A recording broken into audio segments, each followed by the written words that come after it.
tokoh gerakan koperasi hampir 35 tahun lebih.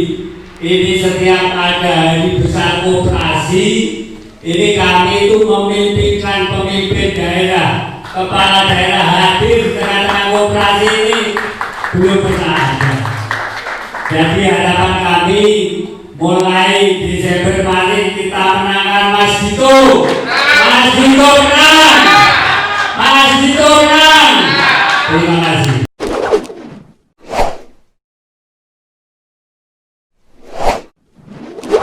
Mudah-mudahan sesuai yang kita harapkan nanti ini bisa kembali.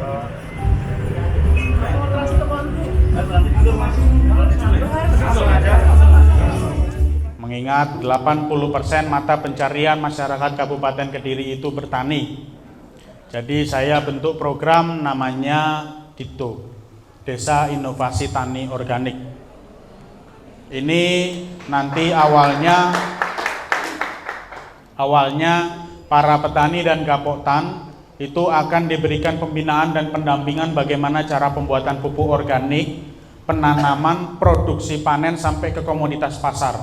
Itu kita dampingi betul dari awal pembuatan pupuk sampai penjualan ke pasarnya. Nanti sebelum 9 Desember ada 5 kecamatan percontohan yang sudah masuk program DITO ini. Jadi begitu 9 Desember insya Allah memang Allah menghendaki saya yang memimpin, saya sudah ada buktinya, tidak hanya sekedar bicara program.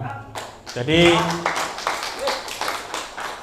bagaimana menghidupkan komoditas pasarnya. Jadi kalau proses pembuatan pupuk, penanaman dan produksi panen, para petani itu pasti jauh lebih jago dibanding saya. Sudah pasti itu.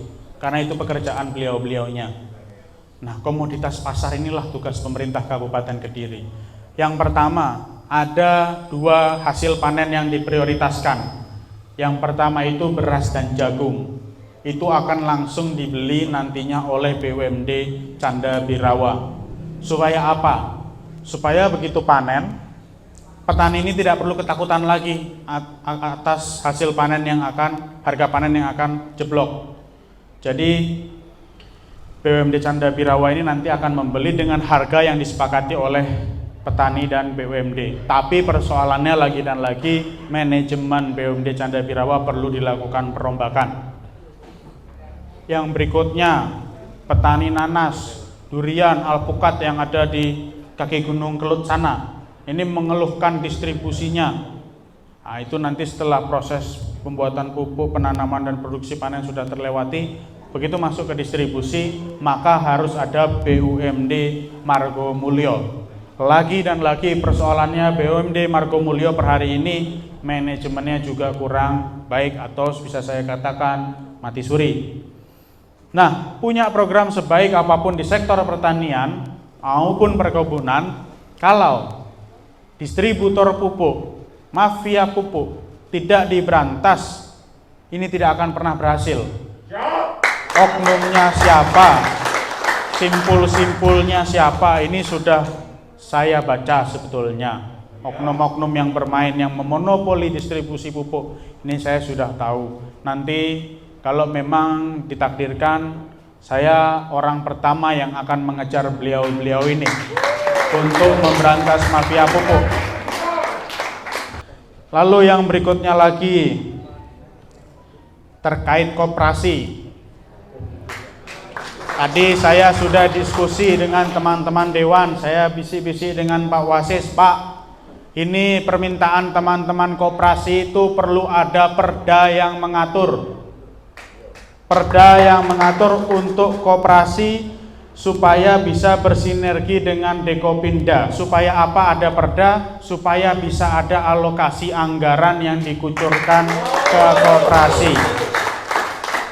Kalau ini tidak ada pembinaan dan permodalan, maka koperasi akan selamanya mati suri.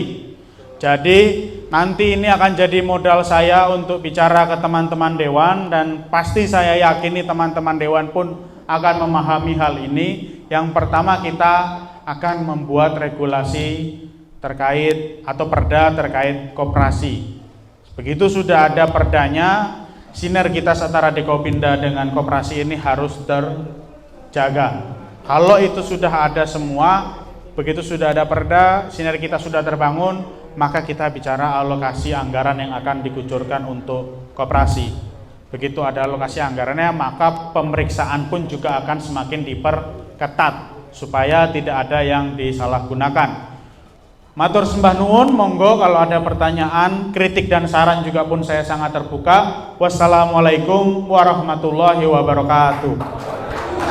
Kami Koperasi Kabupaten